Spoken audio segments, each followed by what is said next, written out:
When it comes to business and career, don't just follow your passion. Curiosity is important too. Blockbuster was the biggest movie rental company in the world in the 1990s. The company made most of its money by charging customers when they failed to return cassettes on due dates. Reed Hastings wasn't comfortable with that business model. To him, making money out of customers' stupidity was a wrong way to build loyalty. So he wondered if there was a way to serve the market with a different model. Be open to exploring new paths in your business and career. That was how the idea for Netflix was born. Reed Hastings experimented with several strategies that didn't work. Then he learned that DVDs were coming out. Sensing a good opportunity, he and Mark Randolph, his partner, created a website where customers could order movies and have them delivered to their mail. The company has outgrown those days and is now a global force in the movie industry. Reed Hastings and Mark Randolph built the company from scratch, and there were things they did or didn't do that made Netflix what it is today. In the following pages, you will learn Netflix's philosophies for hiring and retaining top talent, building high-performance teams, and creating an exceptional work culture, as well as their strategies for global domination. Let's get started. Chapter 2. Talent density influences your company's success more than anything else. Every company aims to hire qualified employees, basic management, and business principles. Pretty much every business leader and recruiter are good at this. However, you can't stop at hiring good employees if your aim is to build a great organization. There are two categories of qualified employees: those who are just adequate for the job and those who perform exceptional work. Adequate employees will get the work done, but they will frustrate exceptional workers, resulting in those high-performing employees seeking alternative employment that will enable them to unleash their highest potentials. You will still have employees that can get the job done just good enough, but your talent density will reduce. Keep your organization's talent density high by hiring and retaining only exceptional talent. Reed Hastings learned this talent density principle from his experience running the company he founded before Netflix. Drawing back on that lesson from his past, he had to lay off 1/3 of Netflix's good enough employees when the company was at 120 workers and seriously needed to grow in revenue. Surprisingly, the 80 people left could accomplish even more than when they were at 120 employees. That's the power of high talent density. Netflix still holds to its principle, even now that the company has over 7,000 employees. At Netflix, everyone knows that adequate performance gets a generous severance package. The Netflix principle may appear either harsh or fair, depending on your leadership philosophy, but it has worked for several organizations that copied it, so you might want to give it a shot. Influence is real. People's performance at work is greatly affected by the kind of people they work with. It, therefore, makes business sense to give your employees the sort of environment and people that will influence them to be their best professional selves. Once an employee fails to meet your exceptionality standard, don't hesitate to replace them with someone else. You can't afford to be nice and hope everything turns out well. To ensure you're treating people fairly, make sure to let new and existing employees know about this policy. Once new employees know what they're getting into before they begin working for you, it will help them decide if your organization is a good fit or not.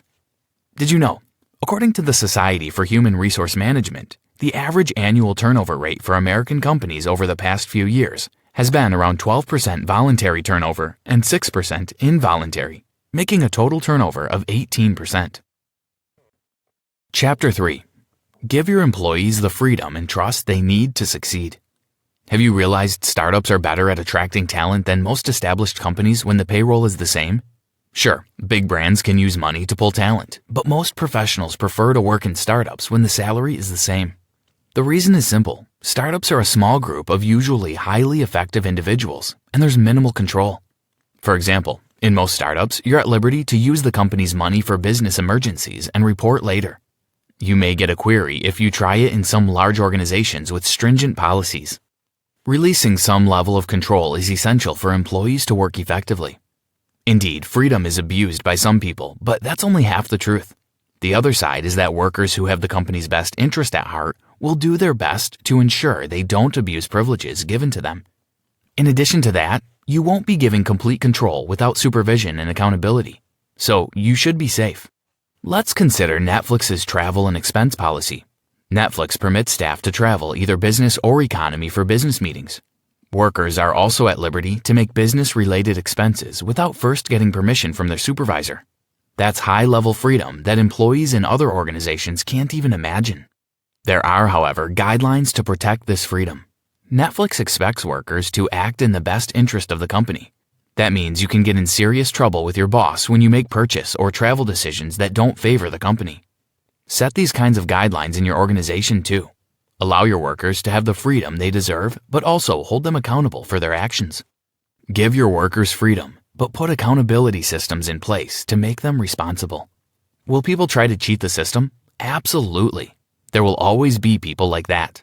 But with appropriate structures in place, the gains from this policy will far outweigh the losses. Chapter 4. Companies that pay well will attract and retain exceptional talent. Every profession has its base market value. This figure is not constant because it's subject to market behavior, meaning it can rise or fall based on the forces of demand and supply. That's why it's crucial to stay on top of the market. Know what's happening in the various professions your workers belong to so you can act accordingly. If, for instance, an employee's market value rises by 20% and you don't do anything about it, you're likely going to lose that employee to recruiters. A 2018 survey by Office Team reveals money as the top reason people leave their jobs. People may not be working solely for money, but the majority will go for bigger paychecks because it will help solve many of their problems. As you decide to stay up to date on news about your employees' market value or ask their managers to do so, you will discover something interesting. Some employees will have incredibly higher market values than their colleagues, who probably have the same years of experience, especially in roles that demand a lot of creativity. In the software industry, the rockstar principle is when higher value employees achieve exceptionally more results than others, but its application cuts across every sector.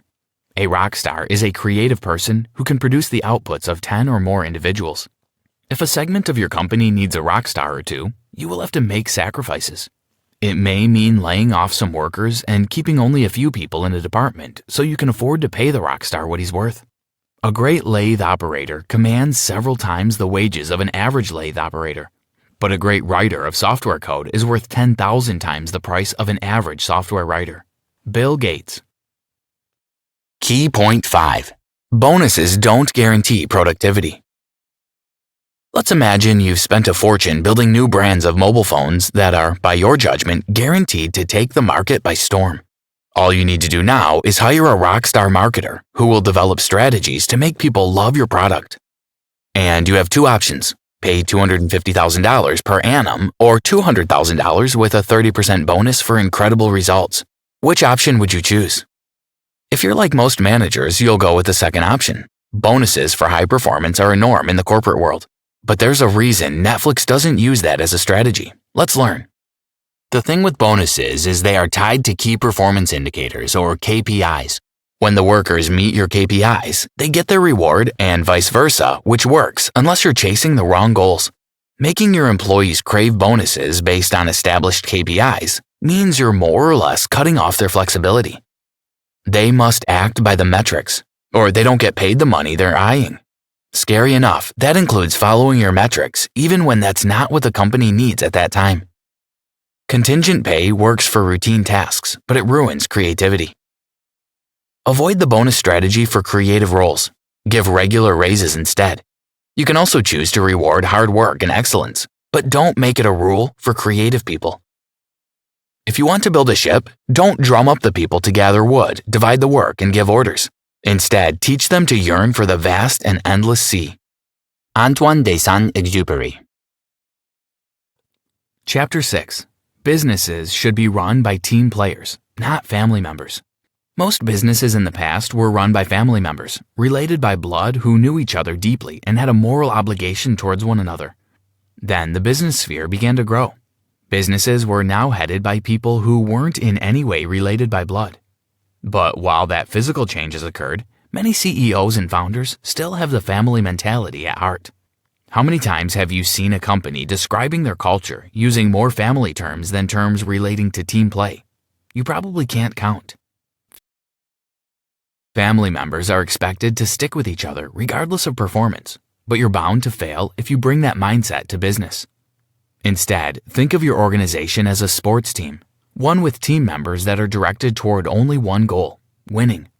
In a sports team, all the coach cares about is winning the game.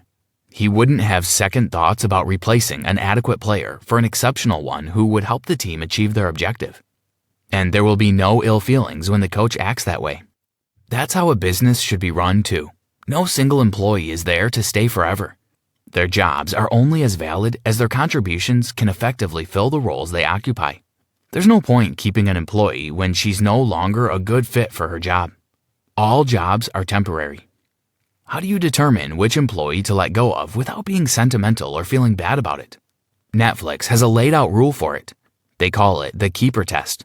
Ask yourself, if a particular employee in my department is to table their resignation letter tomorrow, what will be my reaction? Will I try to convince them to stay, or will I be grateful they're leaving? If it's the latter, issue them a severance package now and bring in a rock star you won't want to lose. Conclusion. Running a business is tough. Building it to the point where it can serve global audiences is even more challenging. But companies like Netflix have done it, and so can you. As American motivational speaker Tony Robbins will always say, success has clues. You can learn from the achievements of people whose results you want to replicate. Follow the path they trailed, add some creativity, and you will achieve the same or even greater results. So far in this summary, we've discussed strategies that Netflix has used to get to where it is today. Let's outline them again in bullet format so you can keep them somewhere and refer to them as you journey to business success and global relevance. Talent density is everything. Workplace influence is real. Remove some controls. Giving employees freedom shows that you trust them to be responsible. Be ready to pay top of market value if you want to attract and retain exceptional talent. Bonuses don't guarantee that creative people will be productive. Give them regular raises instead. Run your business or department as a sports team made up of highly motivated and highly achieving individuals, not as a family affair. In addition, take culture differences seriously when expanding globally. People behave differently in different countries. Take time to study the various cultures and, if necessary, see how you can adjust your product to fit into the cultural needs of your new market. You also have to decide on what to do about your workplace culture when expanding. You have 3 options. Adapt your culture to the location you move into. Find talent in the country you're entering that fits into the culture you've spent years building. Or implement a strategy that combines both the first and second options. Try this. Work to remove control and give your employees some level of freedom while holding them accountable.